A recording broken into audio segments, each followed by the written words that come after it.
buenas noches, bienvenidos, gracias por acompañarnos. En esta noche vamos a intentar, en esta hora, resumirle algunos de los temas más importantes que han pasado durante la semana anterior y los temas que se vienen por delante. Dos de los bloques que vamos a tener en el programa van a estar referidos a uno de los temas, yo le diría, más dolorosos, más escandalosos que ha tenido Salta en los últimos tiempos, como es el crimen de las turistas francesas y todas sus derivaciones, fundamentalmente las derivaciones judiciales, que en este mes de febrero, que ha comenzado, va a tener como, yo le diría, un efecto de réplica de aquel temblor, de aquel terremoto que significó el fallo de la Corte Suprema de Justicia de la Nación, que, digamos, dijo que lo que había hecho el tribunal que juzgó a Santos Clemente Vera y que lo condenó a perpetua, estaba absolutamente todo mal hecho. Eso fue un terremoto. La primera réplica de ese terremoto la vamos a tener ahora porque se ha convocado ya el jury de enjuiciamiento para los dos jueces que han integrado ese tribunal. Después le damos los nombres y le vamos a contar. De este tema nos vamos a ocupar en dos bloques, con dos personas distintas, con un abogado que va a venir a contarnos cómo va a ser este proceso, qué hay que esperar de este proceso. Fundamentalmente vamos a poner el ojo en la integración del jury, de quienes van a tener que juzgar a estos dos jueces, que es a donde me parece que va a haber muchísima atención de la opinión pública. Sobre todo porque esta fue una causa que, además de toda la contaminación que ha tenido desde el punto de vista de las investigaciones, de todo lo que ha sido el proceso de la instrucción, esto ha tenido una fuerte contaminación política. Y en esto el exgobernador Urtubey ha quedado en el centro de la tormenta y en definitiva es a quien más se apunta por todo el escándalo y lo escandaloso que ha tenido esta causa. Entonces, la integración de este jury tiene mucho de condimento político y del tema nos vamos a estar ocupando. Y hoy vamos a estar también charlando sobre Santos Clemente Vera, que es quien tuvo que sufrir años y años de cárcel injustamente, con todo lo que eso significa. Vamos a estar contándoles sobre esta cuestión. Y hoy vamos a estar hablando con un consultor político que nos va a contar sobre una de las primeras encuestas que se van conociendo cuando ya se han cumplido 50 días y en medio de esta tormenta política que significa el tratamiento en el Congreso de la Nación de la ley ómnibus y del DNU. Así que quédese ahí porque tenemos para convidarles una hora de información interesante.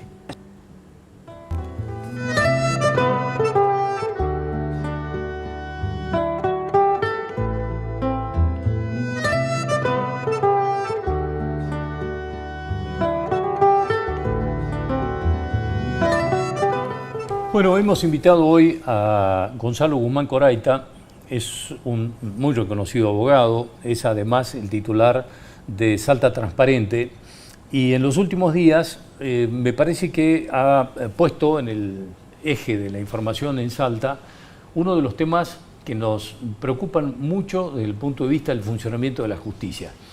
Además de todo lo que tiene que ver con el crimen de las turistas francesas y todo lo que ha pasado, creo que todo el proceso ha terminado la justicia con un cuestionamiento muy fuerte por parte de la sociedad. Yo les decía hace un rato que el terremoto que significó el fallo de la Corte Suprema de Justicia de la Nación, digamos que fue como la frutilla del postre para terminar de desprestigiar a todo esto que ya venía fuertemente desprestigiado. Pero además, Gonzalo, a quien lo vamos a saludar y vamos a agradecer que nos esté acompañando. No, al contrario, muchas gracias. Nos ha contado que va a iniciar el jury a los dos jueces que condenaron a Santos Clemente Vera. Efectivamente, sí. Concluida la feria, corresponde ya que se convoque a este jury, a este tribunal de enjuiciamiento. Recordemos que el 26 de diciembre el diputado José Gaufín presentó la denuncia formal, digamos, la verdad que destacar esa presentación, fue el único que lo hizo. El Procurador General de la provincia, que podría haberlo hecho, no lo hizo. Planteó formalmente la denuncia después de ese terremoto que vos comentás, que realmente es así, de ese fallo de la Corte Suprema de Justicia de la Nación, tan contundente, tan directo, tan crudo. Digamos, uno cuando lo lee, está acostumbrado a leer fallos de la Corte, encontrar esa severidad con la que se ha dirigido con respecto a quienes tuvieron a cargo la responsabilidad de juzgar a Santos Vera, ¿no? Decirles que no han aplicado el derecho, que han interpretado mal un fallo, la doctrina Casal la han mal interpretado y la han mal aplicado, que se han violentado las garantías constitucionales de defensa en juicio de una persona imputada. Realmente es gravísimo y realmente es un verdadero sacudón a todo nuestro sistema judicial, no solamente al Tribunal de Impugnación. Recordemos que este proceso ha sido cuestionado desde su inicio, desde el momento cero de la investigación. Porque además se han tomado atribuciones que no tenían. Efectivamente, si consideraba el Tribunal de Impugnación, lo dice el fallo de la Corte, que tenían que anular el fallo, correspondía un reenvío a la instancia inferior para que se inicie nuevamente un juicio, cosa que no ha sucedido y que ahora tienen que realizar, ¿verdad? Y también la Corte local, la Corte de Salta, que en definitiva ha confirmado el fallo y lo que no les ha concedido el recurso extraordinario, y el imputado, a través de un recurso de queja, pudo llegar a la Corte Suprema y revertir, dar vuelta la situación. Claro, ¿no? porque aquí hay dos responsabilidades, la del Tribunal de Impugnación y de la Corte Suprema, que termina avalando lo hecho. Es un tema ¿no? que hay que también fijarse, poner el foco en aquella Corte, en aquella conformación, porque también, digamos, tienen que responder ante la sociedad. Es realmente un indicio muy bueno de que haya hoy una denuncia formal.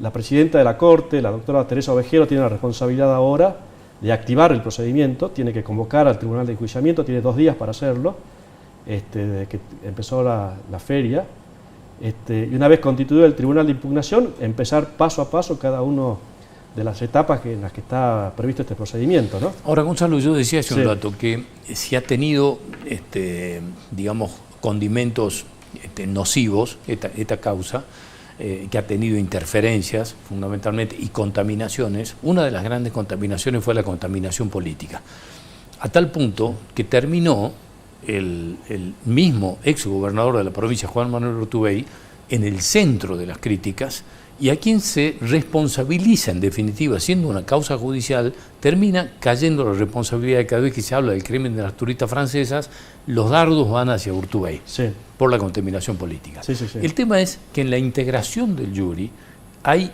mucho condimento político. Entonces, quería llegar a este punto y preguntarte, ¿qué va a pasar con esto? ¿Qué grado de confianza puede dar este jury a partir de esto, digamos? Un jury integrado por mucho condimento político y con un condimento político muy fuerte justamente en las críticas a la causa. Sí, es una muy buena pregunta y es la mayor preocupación. Digamos, cómo está constituido nuestro Tribunal de Impugnación es eminentemente político, digamos. Está integrado por distintos estamentos, porque así lo prevé la ley, que tiene que ser el Poder Legislativo, el Poder Judicial y la Abogacía. Pero ¿cómo está constituido? Lo preside la presidenta de la Corte y está integrado, además de la doctora Teresa Ovejero, que es juez de Corte, por el doctor López Viñal, que es juez de Corte. Lo integran 2 senadores. Que ahí me detengo, porque si hay alguien que está señalado como del círculo íntimo de Juan Manuel Urtubey, es el doctor López Viñal. Efectivamente. O sea, que ahí ya ya conoce todo el mundo, es así. Es un vínculo muy estrecho, que viene incluso, bueno, de antaño, ¿no? Pero es así, el círculo es muy estrecho entre ese funcionario y el exgobernador. 2 senadores integran también este tribunal y 2 diputados.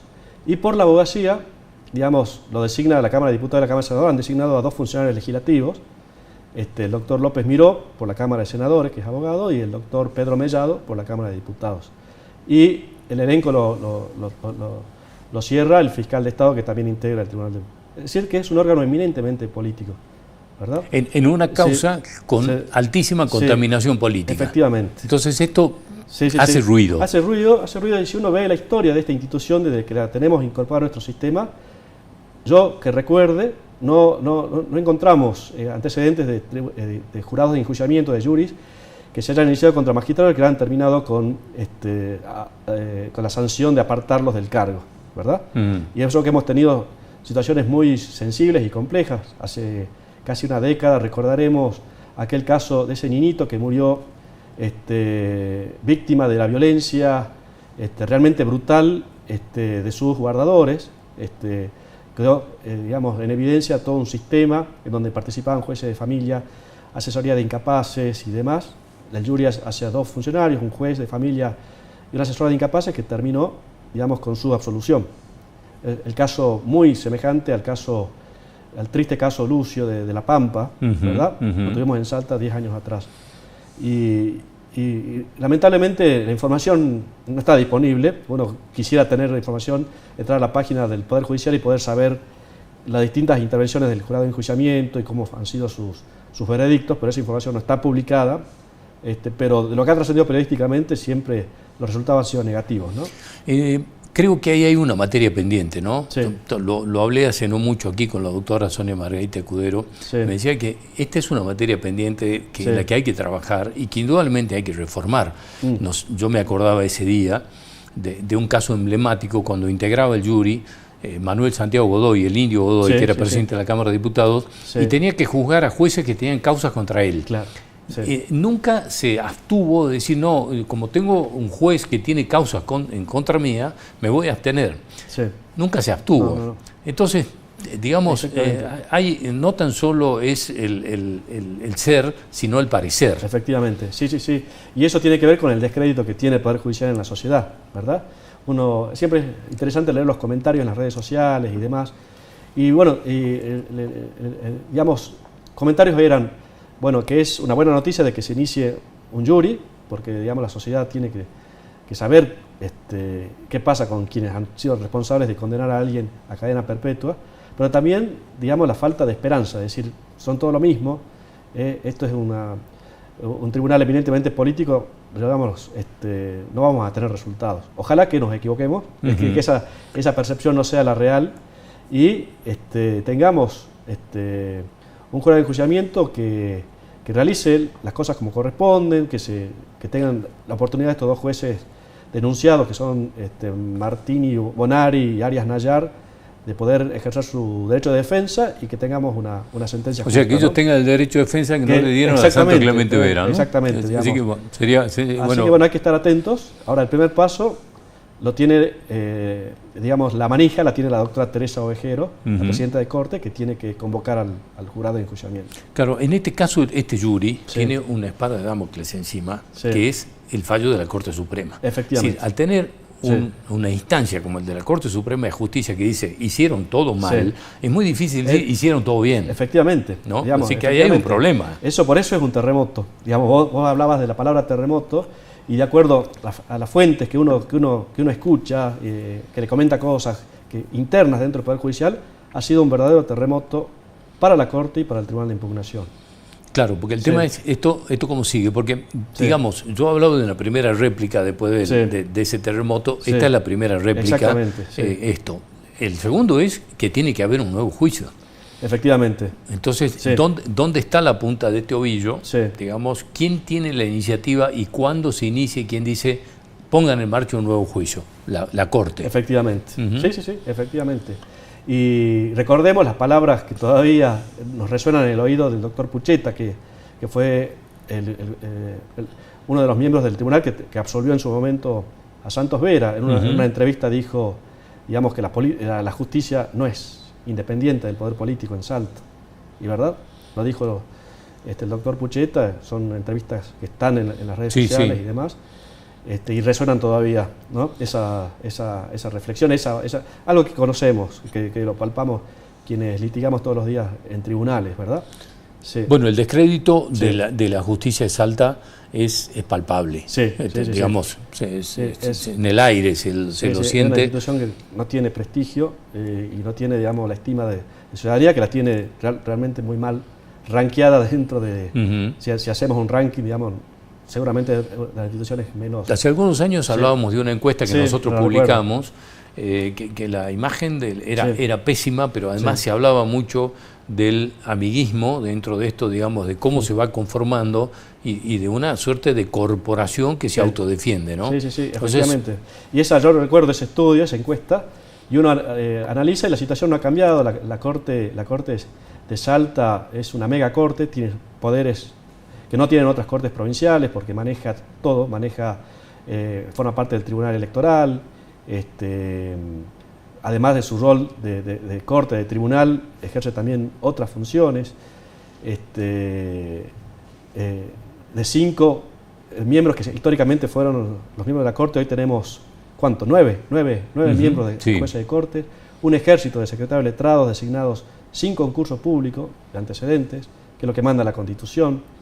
No recuerdo el número, pero es un ejército de secretarios letrados. Uno va a la corte y no hay espacio físico para habilitar más despachos y están desparramados en distintas oficinas micro, los secretarios letrados que nombra cada juez que llega, ¿no?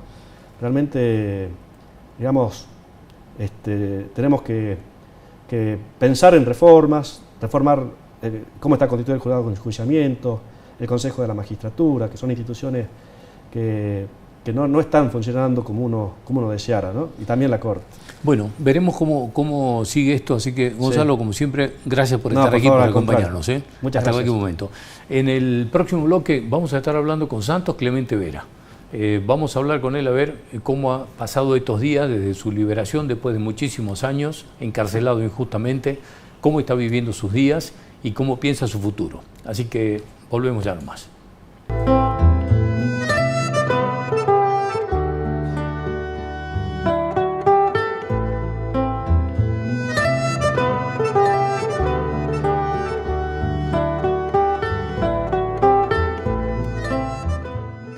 Santos Clemente Vera fue liberado después de muchos años de estar encarcelado injustamente. Ha tenido que actuar la Corte Suprema de Justicia de la Nación. Hemos hablado ya del tema muchísimo. No queremos demorarnos mucho porque nos parece realmente muy importante poder escucharlo a él. Poder saber cómo está viviendo estos días, desde que recobró la libertad, qué tiene pensado el futuro y sobre todo cómo analiza ese pasado tormentoso por el que tuvo que atravesar. Santos, muchas gracias por estar aquí, por acompañarnos, es muy amable. Muy gracias a ustedes por la invitación. Al contrario. Santos, bueno, ¿cómo está viviendo estos días? Cuéntenos. Este mes y semanas que llevo, muy emocionante, muy lindo, porque de estar adentro y de esperar el día a día que llegue el momento, pasaron muchos años. Y lo esperé siempre ansioso, para poder estar en libertad con mi familia, mis hijos, mi mujer. Y mis padres que ya no están, es muy dolorosa parte, no quiero hablar mucho. Y feliz porque mi familia está entera, mi mujer me esperó. ¿Está pudiendo rehacer su vida normal como la que tenía antes? Cuesta, no es nada fácil. O tiene que empezar de cero. No, cuesta porque salir de adentro y llegar a la casa y tener todavía esas cosas de adentro, digamos, esas que te quedan. Como que estás tirado y todo, y te levantás y ves la libertad, disfrutás todo, pero por ahí en algún momento cuando te levantás pensás que estás adentro y realmente está en la realidad que es la libertad lo que tanto esperaba. Pero sí, muy feliz de estar con mis hijos, disfrutar de mis hijos, mi mujer, es impresionante mi mujer. ¿Tuvo siempre fe de que iba a quedar en libertad o en algún momento la perdió la fe? No, siempre latente y esperando esto, siempre. Desde el principio de que empezó todo esto, pensaba declarar e irme, porque nunca hice nada. Soy inocente y bueno, se llegó a un juicio. Lo esperé, puse la paciencia que se dé el juicio, la investigación, todo eso, pero se demoró mucho y bueno, trataba de entenderlo al abogado porque era el que me explicaba, yo nulo de todo, de la justicia, del derecho, así que a través del doctor Vargas me iba explicando cómo son los procesos, así que bueno, hasta que llegó el juicio y bueno, digo, por fin llegó la hora de irse a la casa y así fue, en el 2014 me fui, en verdad.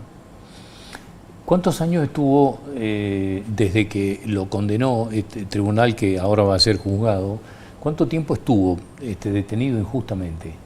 Del 2016 hasta el 2023. ¿Contó los días o no?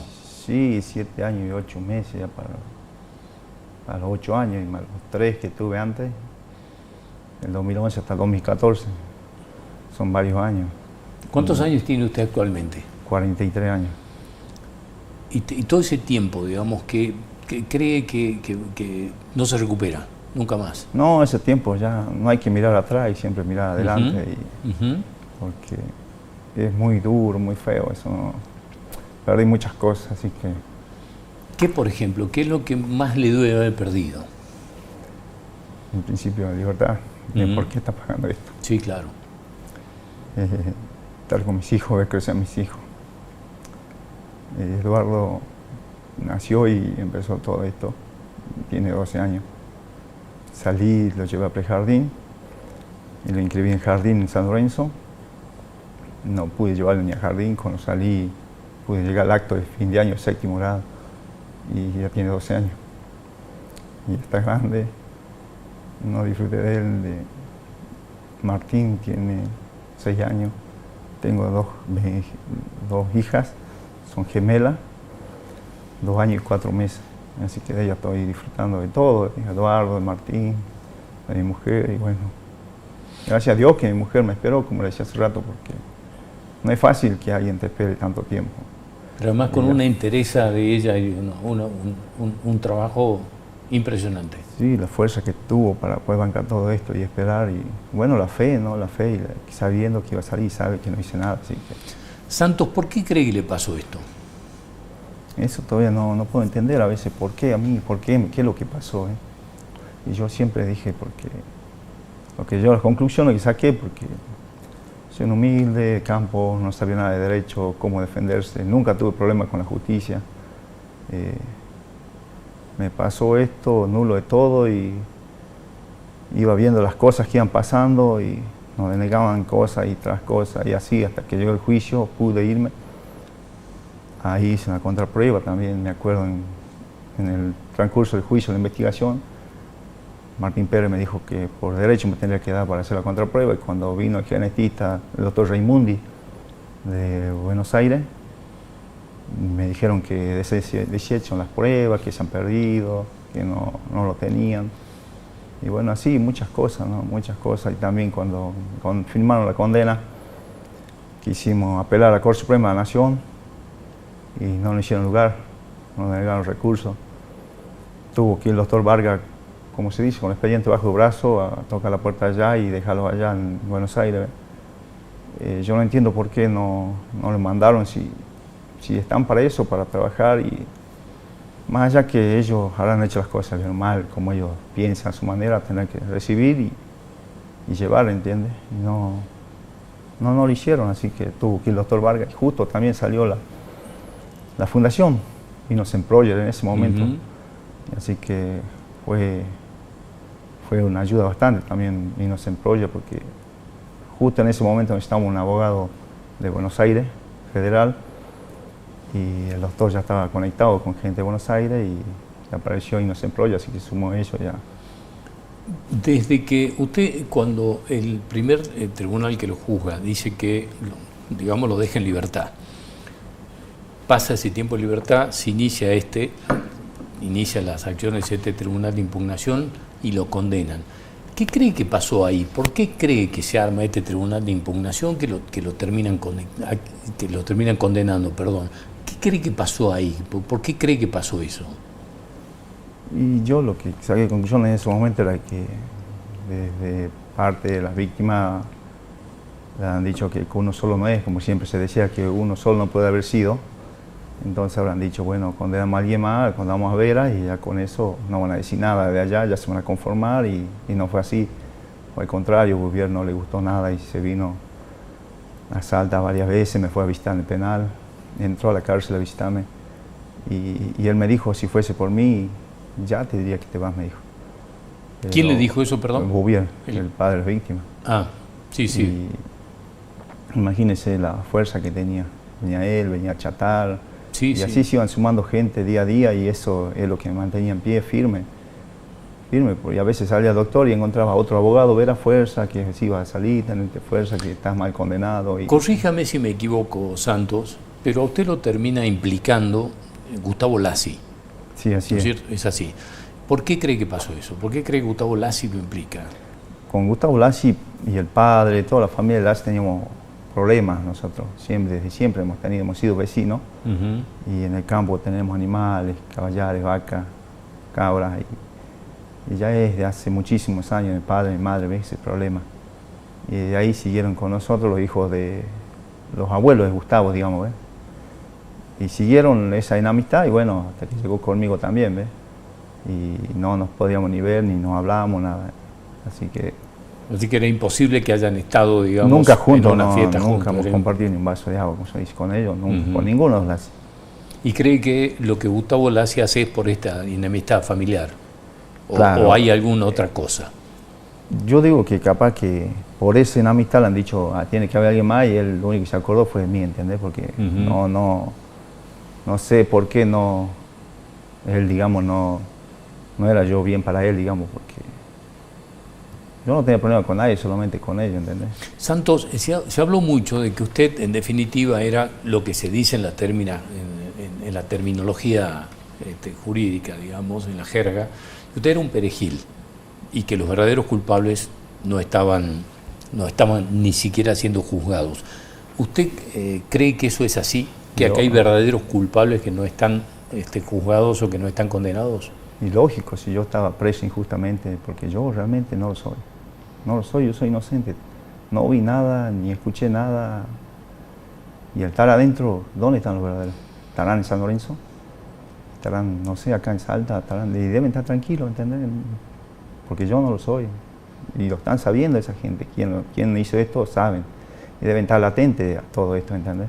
Se habló mucho de que aquí había mucha cosa política en el medio.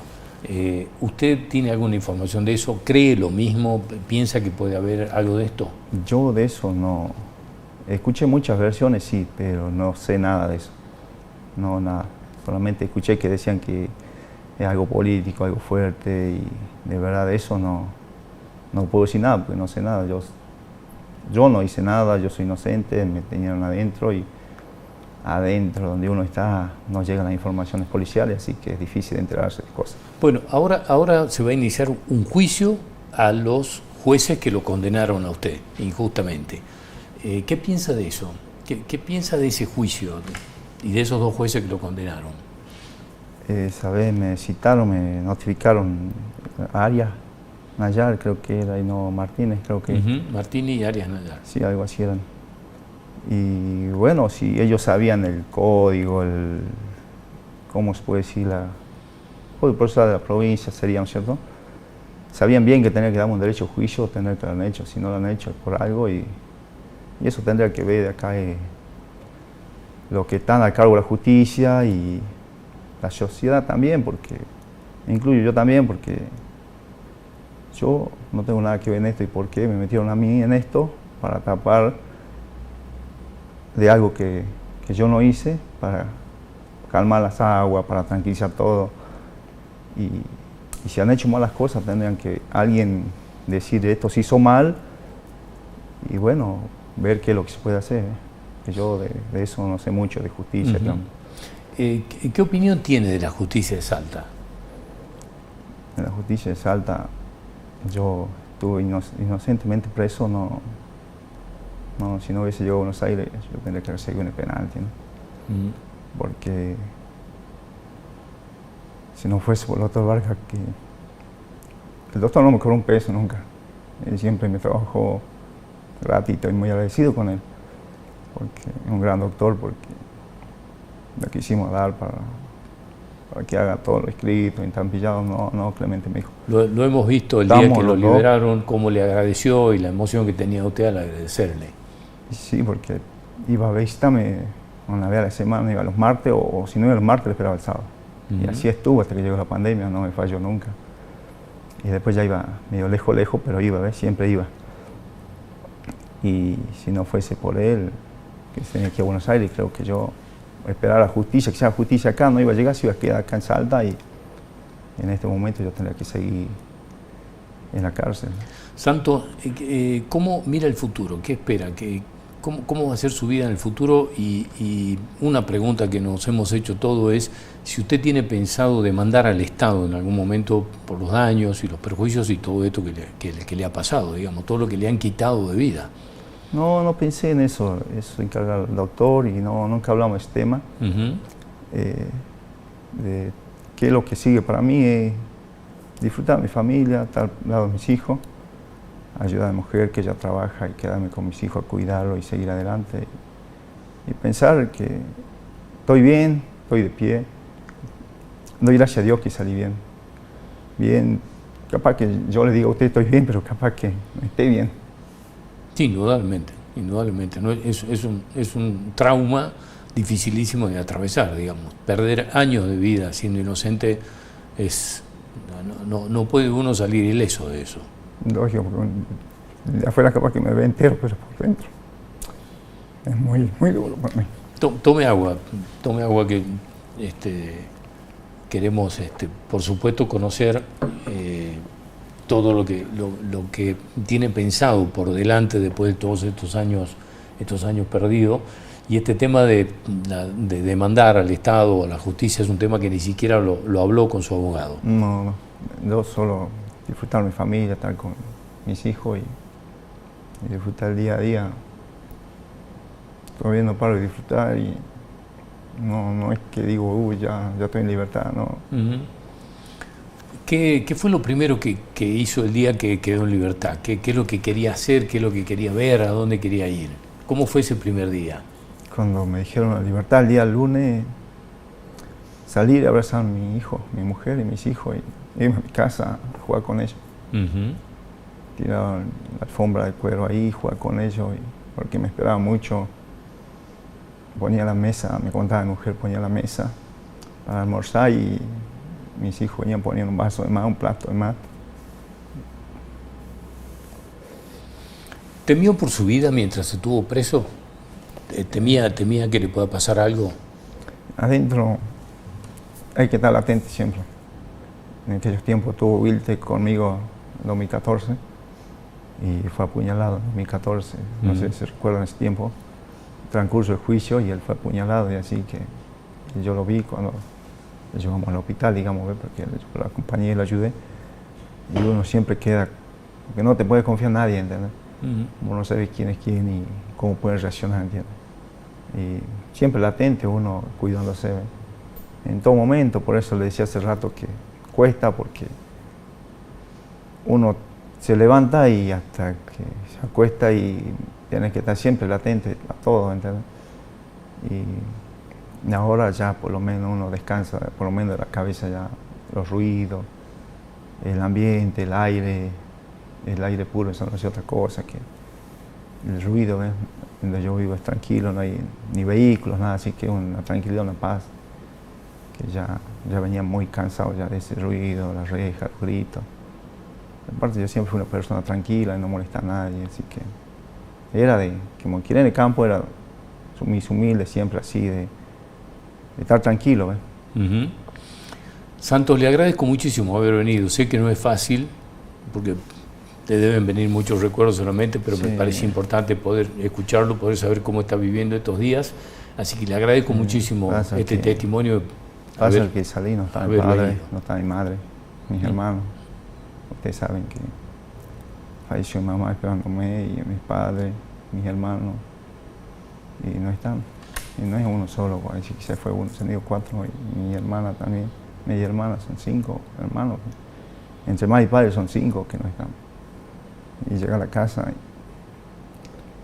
y uno, por lo menos yo lo busco. Lo miro y recién reacciono que no están.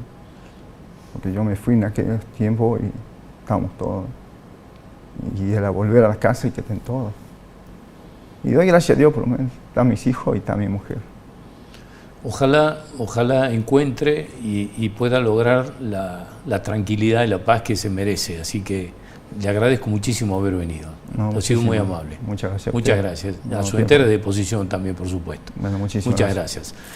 En el próximo bloque vamos a estar hablando con un consultor político, una encuesta de las primeras que se conocen sobre todo lo que está pasando en la política nacional, lo que está pasando en el Congreso, la ley ómnibus, el DNU, la imagen del presidente Milei a 50 días de haber asumido y en medio de todo este fuerte momento político que vive la Argentina. Ya volvemos.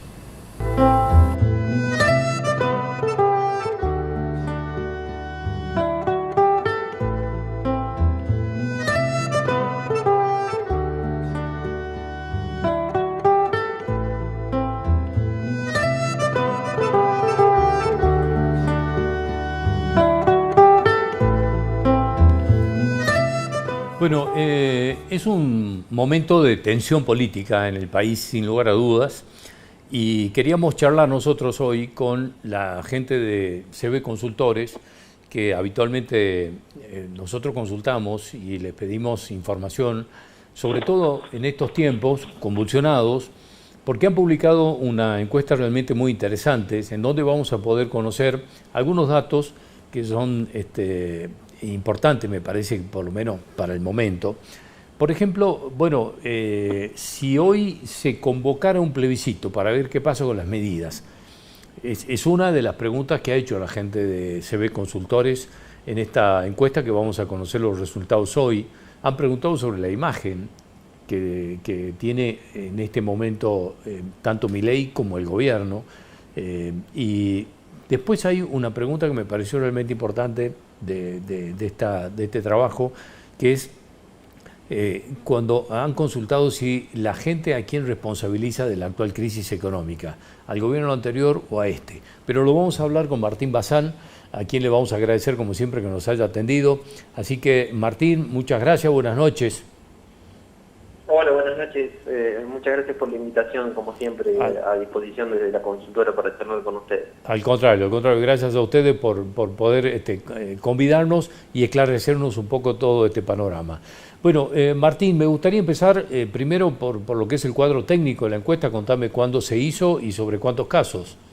Bien, sí, esta es una encuesta que realizamos entre el 10 y el 13 de enero de este 2024, ¿no? Son 1.347 casos a nivel nacional, lo cual nos da hoy un margen de error de 2.5, ¿no? Igual como veníamos trabajando en las encuestas electorales, digamos, bueno, hoy hacemos esta encuesta que es un poco para las expectativas de gestión del gobierno nacional, ¿no? En una semana bastante compleja para la política argentina, tanto para oficialistas como para opositores.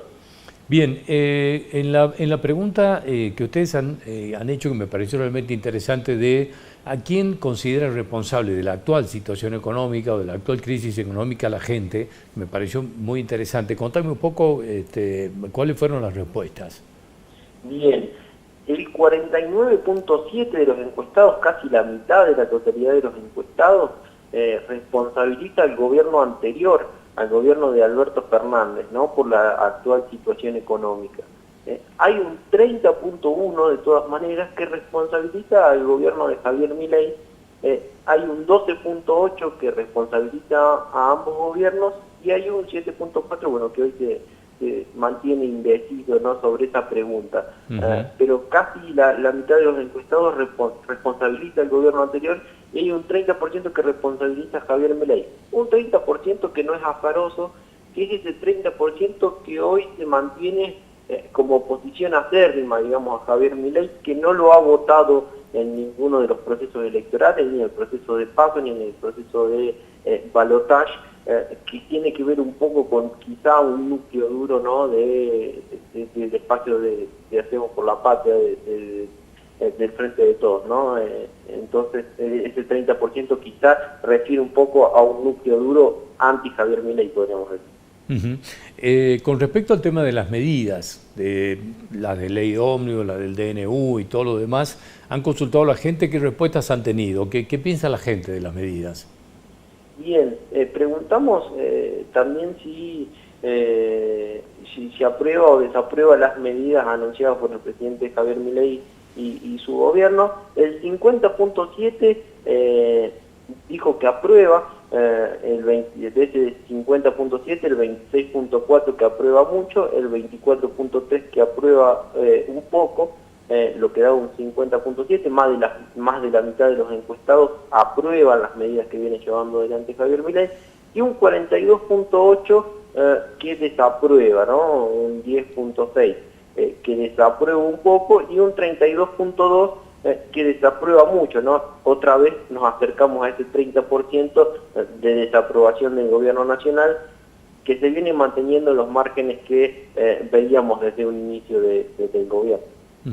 Sé que han consultado por la posibilidad de un plebiscito, porque se habló mucho de esto, de que si el DNU no caminaba y seguían, digamos, las medidas judiciales parándolo, si finalmente no lograban la aprobación de la ley ómnibus, en el Congreso se hablaba de la posibilidad de que el gobierno decida llevar esto directamente a que decida la gente en un plebiscito, bueno, que puede ser obviamente una moneda de doble cara, pero en definitiva esto surgió.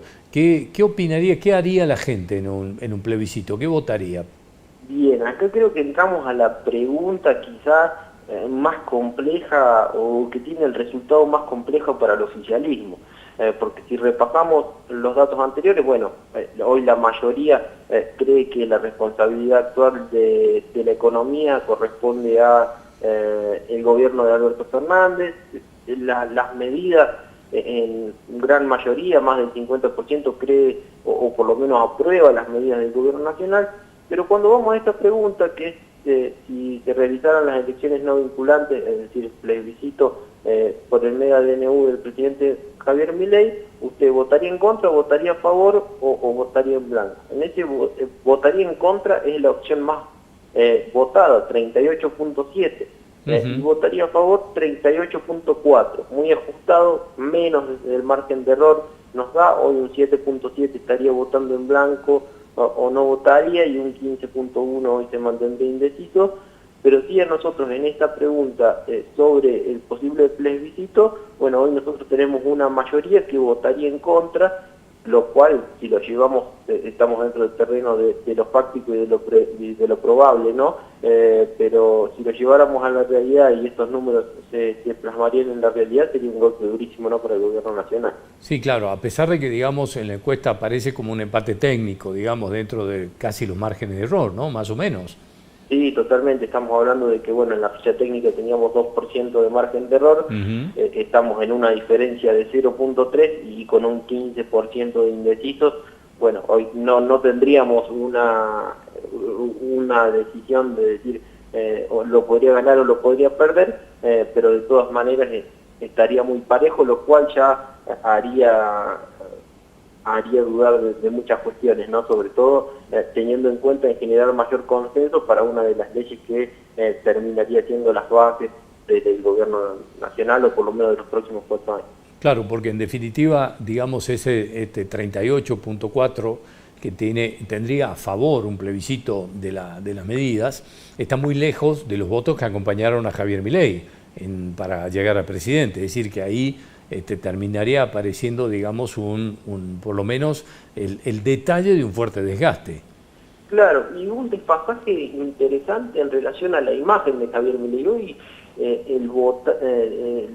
dentro de los encuestados, hoy nosotros tenemos que Javier Milei sigue manteniendo una imagen positiva superior al 55%, casi 56%, pasándome quizá un poquito a la pregunta próxima. Y fíjese que en relación a ese 56%, todavía está lejos de esos que votarían a favor, que serían el 38%, más allá de que tengan una imagen positiva acerca del presidente. Hoy no estarían votando todos los que tengan una imagen positiva de Javier Milei a favor de ese DNU. Ahí empezarían a jugar ciertas variables y empezaríamos a tener que ver por qué aquellas personas que quizás votaron y quizás siguen teniendo una imagen positiva de Javier Milei no estarían apoyando ese DNU y no estarían votando a favor en ese plebiscito, ¿no? Entonces hay un desfasaje de votos que, bueno, para los que hacemos análisis político, va a ser interesante saber por qué y por qué se da estas cuestiones de que no terminan apoyando al 100%, ¿no? Sí, ahora, Martín, en cuanto a la imagen del gobierno, digamos, de la gestión, porque una cosa es la imagen de Milei y otra la imagen de la gestión. ¿Esto fue medido, fue desglosado? No hemos medido imagen de gestión más allá de si el gobierno nacional, hicimos una pregunta que es si el gobierno nacional va en la dirección correcta o incorrecta. El 46.4% de los encuestados nos refirió que hoy el gobierno nacional estaría yendo en la dirección correcta, 46.4%, y el 38% de los encuestados nos dijo que estaría yendo en la dirección incorrecta. Un 15.7% se refirió a que hoy no sabría qué contestar, pero bueno, la mayoría de los encuestados en relación al gobierno nacional y a esas expectativas cree que está yendo hacia una dirección correcta en relación a sus medidas, ¿no? y a la toma de decisiones de este primer mes de gestión.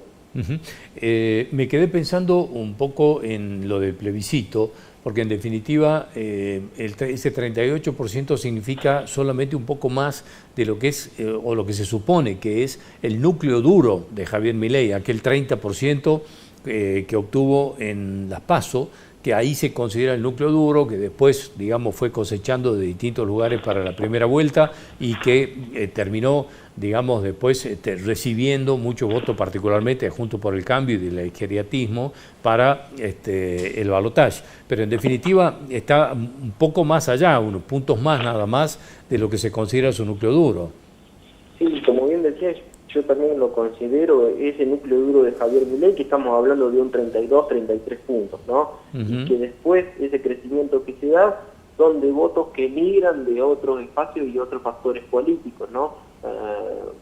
Bastante cantidad de votos de Juntos por el Cambio, algunos votos del partido de Juan Schiaretti, que tiene una representación un poco más provincial, que quizá esos votos son los que se están escapando en relación a ese apoyo a ese DNU, y que creo que el desafío para Javier Milei es tratar de contener a esos votantes que llegaron a último momento a su espacio, cuando la situación se empieza a poner un poco más compleja en relación a lo económico, en relación a que el gobierno sabe que hasta el mes de julio quizás los indicadores económicos no sean buenos y después del mes de julio se logre estabilizar, aunque sea, y dejar de caer en relación a una inflación que se seguirá manteniendo en los 2 dígitos y que empezará a tener complicaciones sociales, sobre todo porque las paritarias hoy en Argentina no se están cerrando en ese número.